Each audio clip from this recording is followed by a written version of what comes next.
Ok tout le monde, salut, ça va? Aujourd'hui on se retrouve, on parle du direct, le direct qu'on vous propose pendant vos cours de body combat. Ok, c'est un coup de poing que vous retrouvez pour la boxe notamment. Allez, c'est parti.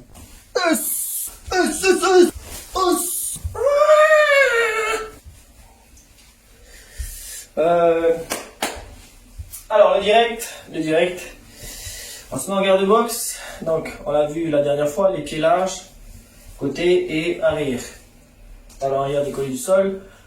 On peut placer la garde, hein, protéger le menton. Vous rentrez le menton. Le direct, c'est la frappe de la jambe avant.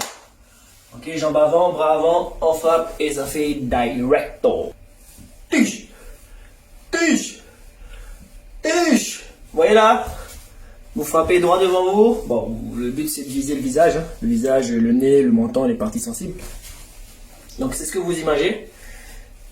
Hop, et vous allez frapper avec surtout les deux grosses phalanges, hein, les plus solides. Bon, si le reste touche, tant mieux, hein, pas de souci. Hein. Mais c'est avec ça qu'on vise. Parce que j'en vois, ils frappent comme ça. Hein. On arrête ça, s'il vous plaît. Okay. Détail important au body combat, quand vous frappez, les poings sont serrés. Hein. C'est bon? Parce que j'en vois, ils font ça là. Ça, c'est pas body combat. Ça, c'est, je sais pas ce que c'est d'ailleurs, mais vous serrez les poings. Alors, pour ceux qui se demandent pourquoi on serre les poings, moi je vais vous donner une raison. Le fait de serrer les poings, ça va activer vos avant-bras, ça active les muscles. Qui dit activité dans les muscles, dit meilleure protection pour vos articulations. C'est bon? Et en plus, visuellement, c'est plus beau que ça. Et dernière chose, serrer les poings, ça fait monter l'intensité. Ok? Quand je vois des gens qui font ça, c'est de la récup. Stop, récupère. Alors, étant donné que vous frappez dans le vide, il va falloir que vous ayez une activité musculaire minimale pour protéger vos articulations. On a vu le poing serré, ça active avant-bras, ça peut protéger poignet et coude. Il faut aussi que vous activiez un peu vos épaules,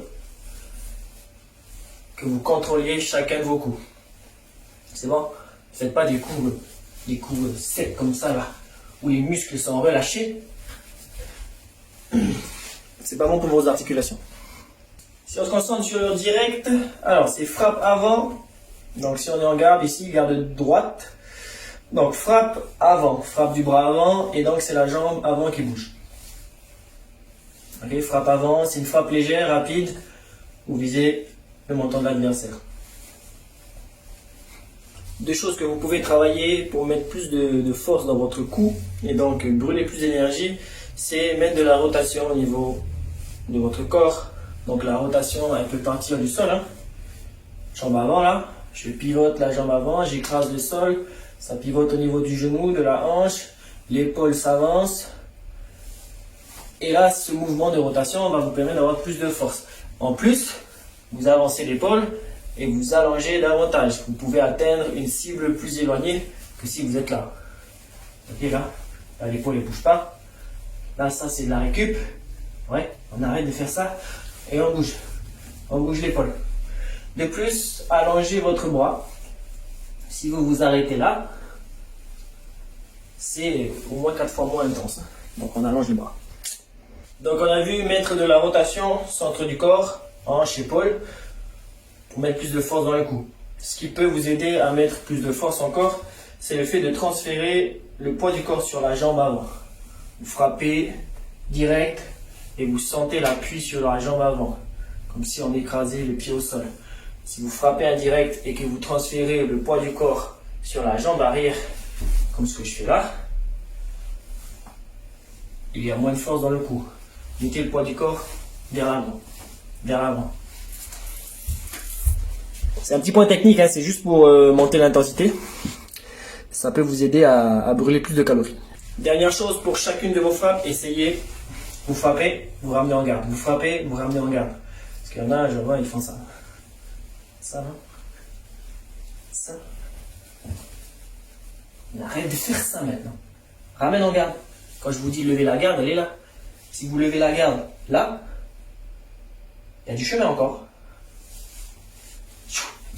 Good. On retient direct, frappe du membre avant.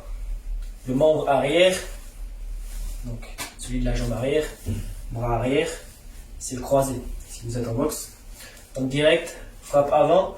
Petite particularité, si vous êtes en garde face, à ce moment-là, les deux coups, on les appellera tous les deux directs. Hein.